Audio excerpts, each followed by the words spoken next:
Hello everyone, this is Mumbo and welcome back to another episode on the Hermitcraft server. It is episode 103 and today I just want to start off by saying I really hope you enjoyed the previous episode of Hermitcraft. The one where we did the crazy 360-degree video using the replay mod.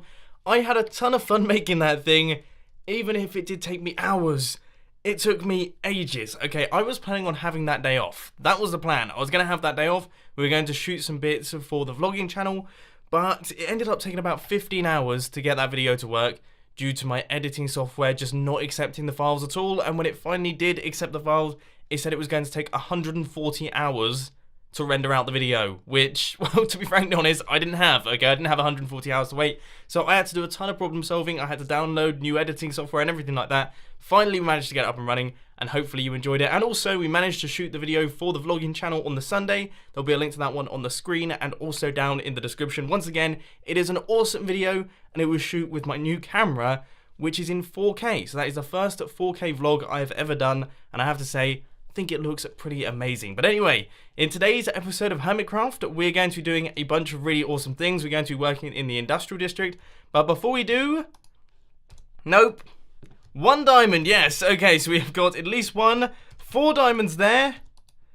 Fantastic, alright. Okay, so we managed to get 5 diamonds in total from the bookstore, taking our total up to 29 diamonds for the past, what, 3 or 4 days? That's completely ridiculous. So I've just been very swiftly reminded that this is currently running on Minecraft 1.11. That literally released the other day. The Hermitcraft server has been updated, and by the look of things, the hermits have been busy. We've got some llamas in the nether hub, and that means that there's shulker boxes. We can get the shulker boxes from the end. Ooh, that might be a fun thing to try and do towards the end of today's episode. But these things look fantastic. We've got the observer block. That's just clicked in my head. Oh my word. There are so many redstone contraptions that I can build. Right, let's pop back over to the base because we've got a ton of things to do.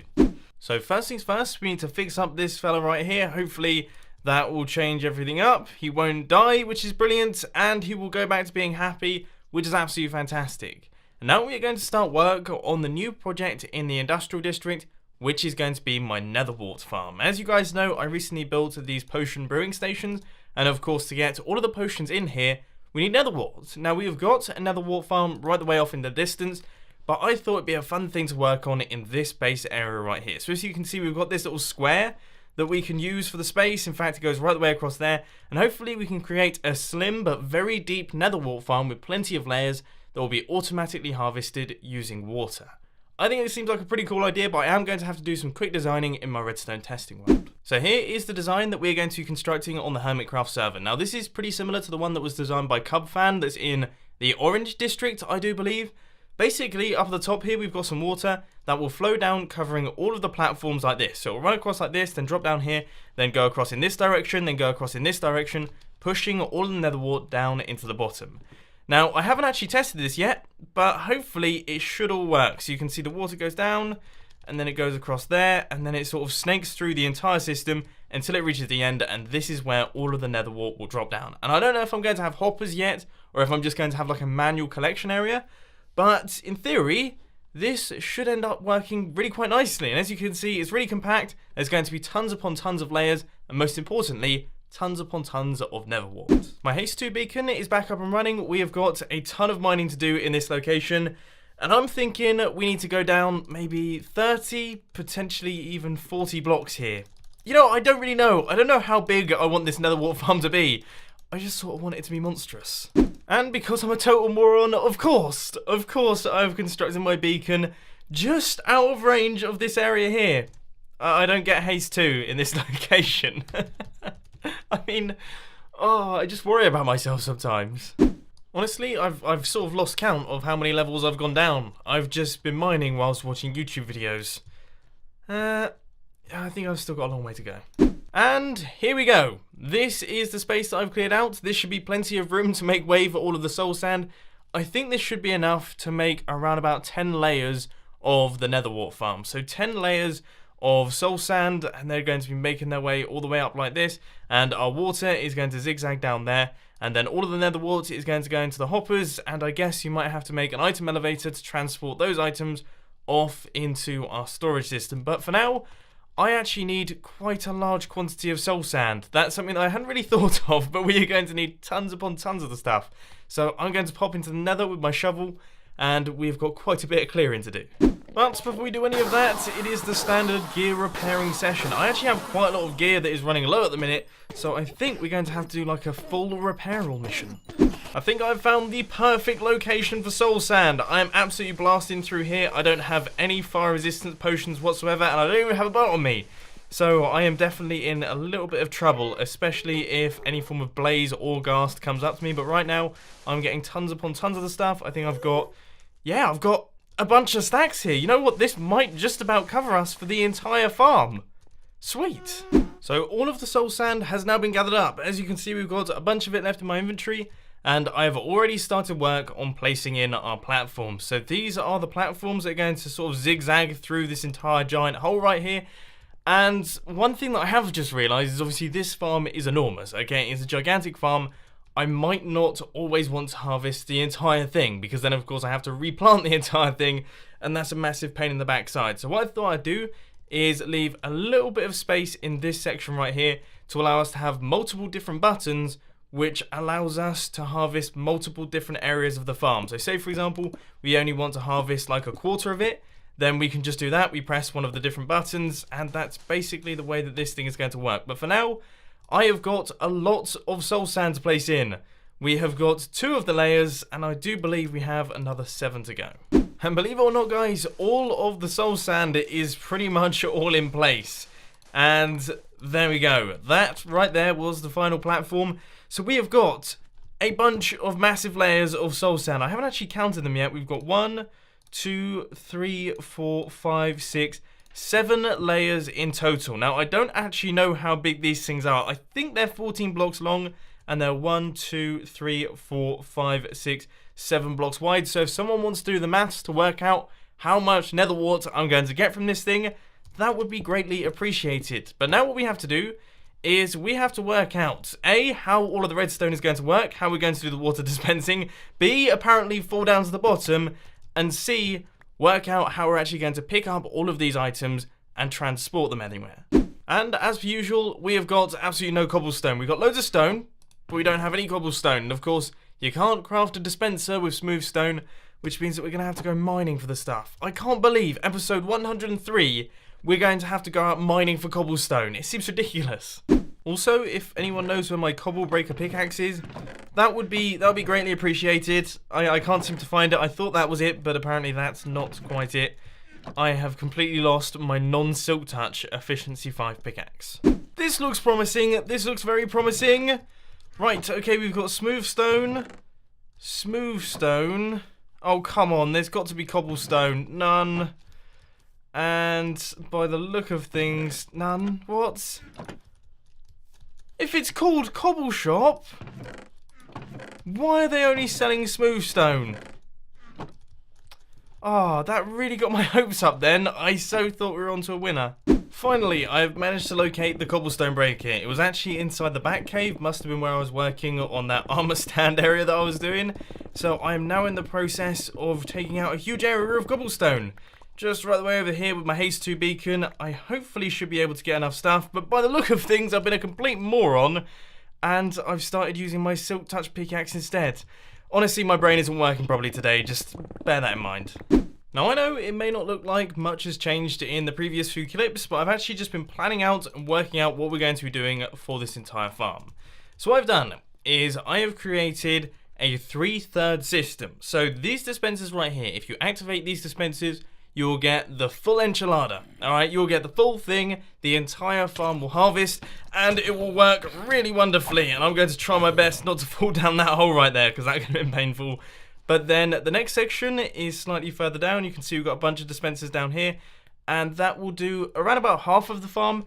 And then right the way down at the very bottom, I don't actually know if you guys are going to be able to see this, but right the way down there you can see we've got another set of dispensers. If you activate those, you get the bottom third of the design. So essentially you have like a toggleable, how much nether wart do you really need for this situation? Just hit that button and you'll get that much. I hope that makes sense. So now what we have to do is create an input system for it, which is going to involve a few levers, a few buttons, and a few pulse extenders as well. Now this is the system that I've created. I have no idea if I've gone over the top with the redstone here, but as you can see we've got quite a large number of redstone components going on. We've got a pulse extender up at the top here, which runs into a dual edge monostable circuit, which goes down into this redstone right here, which makes its way up into this little selection area. So essentially, you select one of these pistons. For example, you select this one, and that means that half of the farm would be harvesting, for example. And then when you hit this button, we'll get a quick pulse through that repeater right there, which of course would dispense out the water. And then once this pulse finishes, we'll get another quick pulse through that repeater, meaning that the water will be retracted from those dispensers. That is the idea. That's how it's meant to work. Hopefully that will function with our farm design. So the redstone that I designed it in the previous clip is now all fully constructed on the Hermitcraft server. So up at the top here we've got our pulse extender. That then goes into our dual edge monostable circuit. Then down at the bottom here we have got our different redstone lines which run up into our selector panel that make their way into these levers right here. So say for example we flick this lever, that piston will extend, and that means that we're going to be getting an output through this repeater right here. Now I think the way that I'm going to do this is I'm going to hook up this piston right here, so this furthest over lever, into these sets of dispensers, just because that seems to make sense. And I'm probably going to have to take the redstone through here, past all of this, then back through into that room. To be honest with you, I hadn't actually thought this far ahead. Maybe we're going to have to do some slightly ugly redstone here and have it traveling across like that. Or it could run through this block. This actually could be a bit of a challenge. Number 1 has been completed, number 2 has just been finished, so I'm going to flick that lever right there and give this thing a bash. And yes, that is the noise that we want to hear. That is the noise of empty dispensers firing, which means that when we fill them up with water, they will fire, and that will work perfectly. So now we only have one set of dispensers left to go before this entire thing is fully functional, amazingly enough. So believe it or not guys, our nether wart farm is now fully functional. I honestly can't believe how fast that has been, but there are a few little things that have to be done, and they're sort of like the little tasks that I've left to the end. The actual farm itself, all of the redstone mechanics are completed, but we have to do the decorating. So for example, this area right here all needs to be filled in with sandstone going right the way down to the bottom. We also need to make sure that we cover up all of that redstone there, because otherwise that redstone on top of those dispensers will be taken out, and that won't be particularly good. Then we need to fill in all of the dispensers with water, and finally actually get all of the nether wart in place so that we can harvest this thing. So that's the plan of action at this point in time. I think the first thing I'm going to do is all the pretty bits. Look guys, I've finally managed to get some friends on the Hermitcraft server. Somehow a giant slime has managed to spawn in my nether wart farm, and this is what's left over. I think I might try my best to keep them around for the rest of the episode. Let's see how well that goes. Oh my word! Oh my word! I just got absolutely obliterated. And the farm is completely destroyed as well. I don't think I have been killed by a creeper quite like that in a very long time indeed. My word! Look at the size of the hole that thing has created. Right, let's make sure that I've got the essentials here. So we've got the pickaxes. I had both my pickaxes on me. I can see my helmet up at the top there. And my elytra. Right, fantastic. That was the main thing that I was concerned about here. So we've got all the armor. I don't think I had too much more than that on me. We've got my sword over there. But my word, that thing was brutal. Look at that. Oh, I've got to rebuild the entire farm now. Pretty much starting from the beginning. The nether wart farm is now looking lovely. We've got ourselves a really nice looking farming area here. Look, we can see we've got all the sandstone. We've got the red hardened clay. You guys recognize all of these block types because of course we are in the industrial district. And as you can see, we've also got this ladder going down to the bottom with all of the layers on it. So what we have to do is drop down a layer, and then we can replant all of our nether warts. Then we go down onto the next layer and make our way across just a little bit like that. And basically do that a bunch of times until the entire farm is fully replenished, which I have no idea how long that's going to take. Okay, I have absolutely no clue. I guess we'll find out once we harvest this thing for the first time. So now we just have to get the water for all of the dispensers, and now all of the nether wart as well. But before that, we just need to chuck in a roof on top of this thing, and you guys know the drill.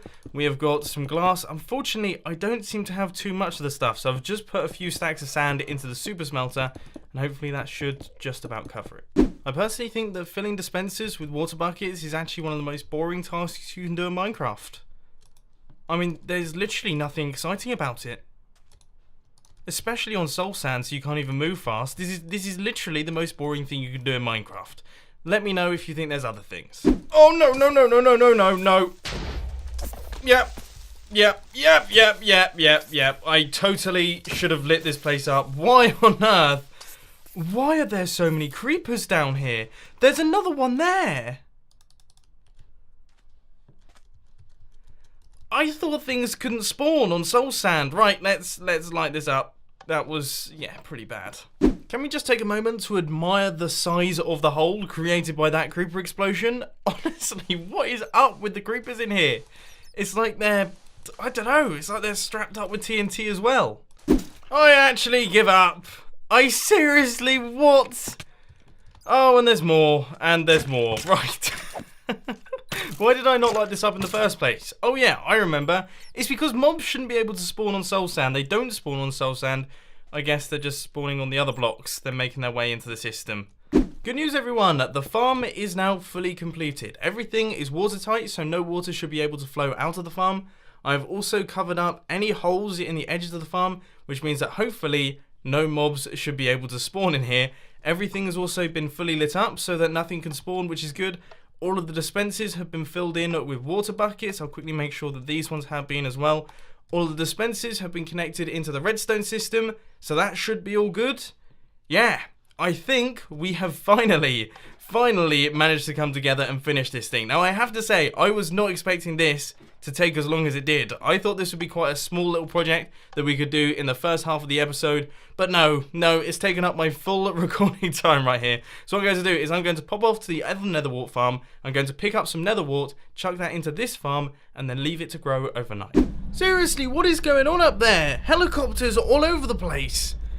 It's like they're doing some form of like aerobatics above my house. It's mental. So this right here is the ridiculous nether wart farm that we have on the server built by Cubfan. And I think I'm going to do a quarter harvest, side button half harvest, full button full harvest. I think there's a quarter button harvest. And that's this one over here. So yeah, let's hit that button. And we should see that all of the water will pour down and it will take out a bunch of nether warts. I mean, that's what's meant to happen, and there it is. Wow, okay, so all of that popped off, and we should be able to pick up all this stuff. 700 nether wart is going to be more than enough for me. So then I've got to pick up this and then replant it all. I really do wish that all farms in Minecraft were fully automatic. I mean, imagine how good it would be if we could have a fully automatic nether wart farm. In fact, I think it's the only one that isn't fully automated because, of course, you can get villagers to do the carrots and potatoes and the wheat. Are there any others? There's no other farms in Minecraft that can't be fully automated other than nether wart. Mojang, you know what to do. And the farm has been pretty much all filled back in. Let's just place in the final few nether wart here. And as you can see from my inventory, we have got 1, 2, 3, 4, 5, 6, 7, 8, 9, 10, 11, 12, 13, 14, 15, 16 stacks of nether wart.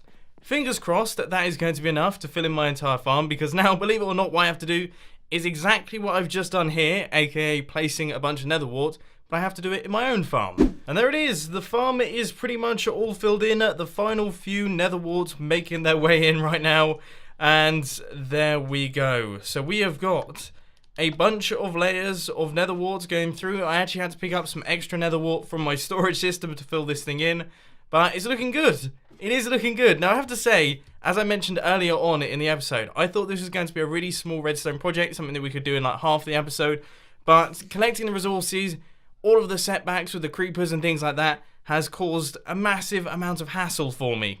A huge amount of hassle, but I think we've just about got there, and we've managed to create a really awesome farm. I mean, this thing is going to be epic once we get it up and running, but for now, I need to leave this thing overnight so that all of this can grow so we can do a full harvest in the morning. So what I'm going to do is I'm going to pop into the AFK fish farm and I'm going to see how many resources I can get overnight. Of course, fish farms were nerfed in Minecraft 1.11, but they appear to still be working, sort of. Ish. I think. I mean, it looks like it's still working. I think I just caught a fish. No, it doesn't look like I did. Oh, I did! Oh, I caught an enchanted book as well. Okay, so that is the fix that we're going to have to do. Let's quickly take a look at the redstone and see what's going on here. Alright. So guys, I've got some bad news. I just popped back into the studio to find my AFK fishing computer up there with a pop-up on the screen that had stopped me from AFK fishing. Essentially, I do AFK fishing on my other computer on the other side of the room, just so that I can use the internet and things like that on my main computer, because of course when you're AFK fishing, you have to be right-clicking the entire time, and that means that you can't really do anything else on the computer. And yeah, basically what's happened is that a pop-up had come up on the other computer that seems to be riddled with just junk on it. Okay, there's loads of rubbish programs on there, and that has stopped me from AFK fishing. So I'm going to pop down to the bottom, and I'm going to see if we managed to get a large quantity of items. Hopefully we did. Hopefully the new technique is fully functional. So let's take a look. Right, okay. That definitely looks like we've got a few more. We've definitely got a few more items in there. That's good. Now the question is, did we get many more? How did that happen? This is meant to be non-stackable items only. Anyway, we'll look past that. Alright, okay, so we've got one enchanted book. A handful more enchanted books. Good, excellent. Okay, so it looks like the new design is fully functional, and it is still working. So we still have AFK fish farms in Minecraft 1.11. It's just a shame about my rubbish computer. But the one thing that doesn't work in Minecraft 1.11 is translocation piston elevators. They have now been removed. So I now have no way to get out from the bottom of my base up to the top. Thankfully, though, I seem to have a bunch of ladders on me, which I don't normally have. So I'm just going to have to chuck all these in, and I'm going to have to do this the old-fashioned way. Oh, this is starting to get annoying now. Who would have thought? Who would have thought that translocation would be such a big deal? I guess this is going to be the only official way to get out of the Nether Hub now. All of the enchanted books have been transferred over. The Jumble bookstore is now fully restocked. There shouldn't be any holes here. And we have got a full set of enchanted books back in store. And also we got 2 diamonds. So once again, I think that takes our total up to 31 diamonds for the past couple episodes from the Jumble Books bookstore, which is pretty impressive. But anyway, we now have to pop back through to the base because, of course, our nether wart farm really needs harvesting. So here comes the moment of truth. Does this thing actually work? We've got nether warts throughout the entire farm. It is all fully planted. Now let's just flick this lever right here, which means we've selected the top section. Okay, we're going to be harvesting all of it. And here goes. Right. That was a good start. That was a very good start. All of the nether warts is going across. It is all looking good. I am a tiny bit concerned about how slow it's moving, because as you can see, yeah, the water's been removed. We might need to do a slightly different system there, because as you can see, some of the nether wart gets left behind. Not too much. There's a lot more on this layer though. Oh, that is such a bummer. Okay, so by the look of things, we are going to have to fix up some of the redstone right here, maybe make a few changes to the way this thing runs, but other than that, this has actually worked perfectly, but I am a tiny bit concerned because, oh dear, I've just realised something. I haven't put an auto-collection system in. There's no hoppers down at the bottom. That's something that I completely forgot to do. And I already have far more stacks of nether wart than I was expecting to have. Which means that there is a chance that we're not actually going to be able to pick up all of this nether wart right here. Which means that there is also a chance that a lot of it is going to despawn. Because as you can see already, I already almost have a full inventory of the stuff. So we filled up my whole inventory before we got to the bottom. And now we have just got a few more stacks left to go. So we had around about 6 stacks left, I do believe, 6.5 stacks, which isn't too bad. I mean, that's a pretty good harvest from this farm right here. So of course, in the next episode, what we're going to have to do is fix up the redstone timing systems and basically get rid of the whole pulse extender or extend out the pulse. That's the first plan. Then we also need to hook it up into the storage system and make sure that all of our nether warts actually makes it to the correct location. And then we also need to work out a few other things to do with the farm. But unfortunately, ladies and gents, that is all I've got time for today. I hope you enjoyed this video. If you did, be sure to hit that like button. And if you really loved it, then make sure to subscribe. But thanks for watching, guys. This has been Mumbo, and I'm out. I'll see you later.